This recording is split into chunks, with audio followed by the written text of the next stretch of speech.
Okay, so I'm going to give you a guide on how to become the guy that can defend himself and his loved ones. And I'm making this because there are so many videos and theories that are just pure BS. Yeah, learn Krav Maga because that's the best fighting style to defend yourself. Stupid. Anyways, I'm going to give it to you straight and simple because it's pretty basic what you need to do. There are 5 things that you want to do. So first is get physically strong. Get in the weight room, lift weights, build some muscle. Now, I'm not saying you need to be some jacked up meathead or anything like that. You really don't want to be like that because it can mess up your speed, and you need speed in a physical altercation. You want to be quick, you want to be agile. So you don't want to be like that, but you want physical strength. You want muscles. You want to be able to do 30 push-ups, proper push-ups in one go. So you need to be physically strong. And you want to be strong because real life altercations are physically demanding. Fighting is physically demanding on your body. So you need a strong body to be able to deal with this. When somebody comes at you and you need to protect yourself or your loved ones, it's not going to be nice. It's going to be ugly. It's going to be aggressive. He's really going to come at you. He's really going to bring it to you. So you need to be physically strong. You need a body that can deal with that. So get physically strong. Get into the weight room. Do your bench pressing, your deadlifts, your squats, work on your shoulders, etc., etc. So that's first. Second of all is work on your cardio. I'm telling you, the last thing you want in a fight is to get tired. It's not fun. I can tell you from experience, being tired in a fight is the worst thing. 3 minutes feels like 3 days when you're tired. So, and look, again, I'm not saying you need to be some, marathon runner like, these East Africans or whatever. But you don't want to be the guy you can't even run 3 kilometers without gassing out. At minimum, you should be able to run 5 kilometers in under half an hour, at minimum. So work on your cardio because and that's another thing is, like I said, with being physically strong, fighting is also physically demanding on your cardio. So you want good cardio. And that's the thing you'll see it with a lot of beginners, with a lot of street fighters, with a lot of guys that don't know what they're doing, is because it's so physically demanding on your cardio, because fighting is so physically demanding, they'll throw punches for 15 seconds, 20 seconds, maybe 30 seconds. And that's it. They gas out. They're breathing like a dog that just got let out for the first time in 3 days because their cardio just isn't good.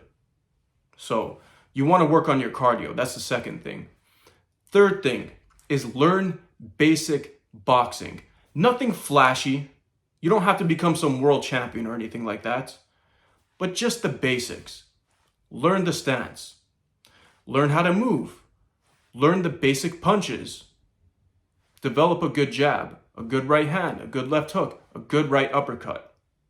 Learn how to slip a punch, how to defend yourself from punches. And the other thing is, you should at minimum spar a bit. And I say this because one of the things that boxing does for you, one of the great things it does for you for self-defense, is it gets rid of the fear that you have from being punched in the face. At first, when you first start sparring, like most people, you're going to be nervous about getting punched in the face. You're going to freeze up, you're going to be tense and whatever. But after you spar a bit, after you join boxing and you spar a bit, and you realize that you're not going to die after getting punched in the face, you start to lose that fear of getting punched in the face. And the beautiful thing is, after this happens, if somebody, say you're with your wife or your girlfriend or your mom or whatever, right? And you gotta defend her from some idiot. For you, for the average person, it's like, oh shit, I gotta deal with this crazy guy. They start getting tense and whatever, right? But for you, because you know basic boxing, because you've sparred enough, for you it's it's just another Tuesday. Because you're going to be thinking, I already spar in the ring. I get punched by guys that are fit, that are strong, that know how to box, that know how to actually throw a punch. So if I can deal with those guys in the boxing gym, who's this random crackhead? What's he gonna do to me? So you want to learn the basics of boxing and spar a bit too. Spar a bit so that you lose that fear of getting punched in the face. So that's third, learn basic boxing. The fourth thing is learn basic wrestling. Learn how to shoot for a takedown. Learn how to defend yourself from a takedown. Learn how to work in the clinch a bit. Wrestling is great because it makes you stronger, makes you more durable, and it's aggressive. And like I said, when somebody comes at you, a real life physical altercation is going to be aggressive. It's not going to be pretty. And wrestling is aggressive, and it's going to prepare you for an aggressive physical altercation when you need to protect yourself. So learn basic wrestling.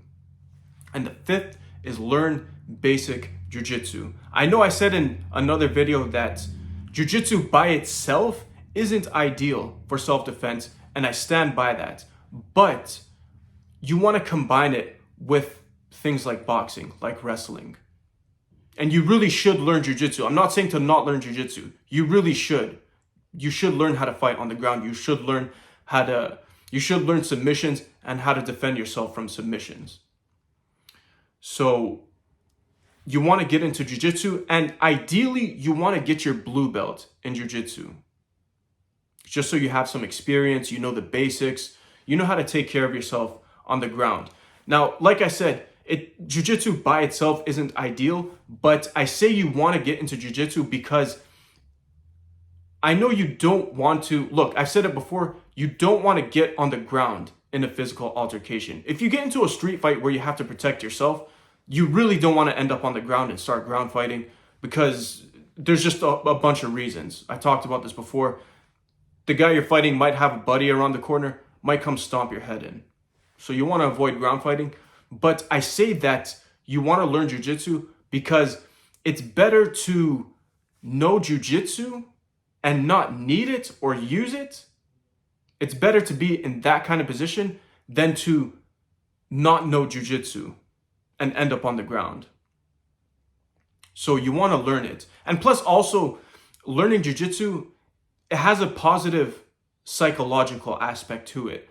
If you don't know jiu-jitsu, what can happen is, yeah, you can box, you can wrestle, but you'll still have that anxiety in the back of your mind. You'll still have that nervousness about, oh, what if I end up on the ground? What if I end up on the ground and I have to ground fight? I don't know how to do it. So you don't want to have that kind of anxiety. You don't want to have those anxious thoughts in the back of your mind.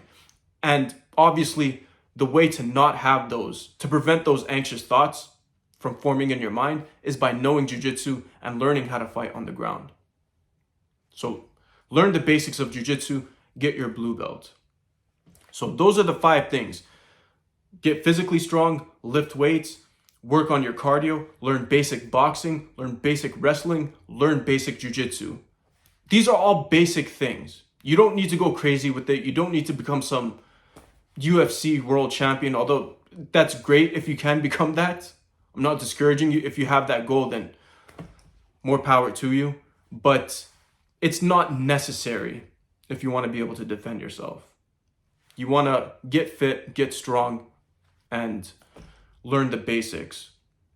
Because at the end of the day, I can't remember if it was overweight or obese, but now apparently half of the world's population is overweight or obese. I can't remember which one it was. Especially in North America. If you go to Canada and the US, it's even more than 50%. So that right there, if you get physically fit, just that fact alone will put you at an advantage. So those are the basic things you need to do to be able to defend yourself and your loved ones.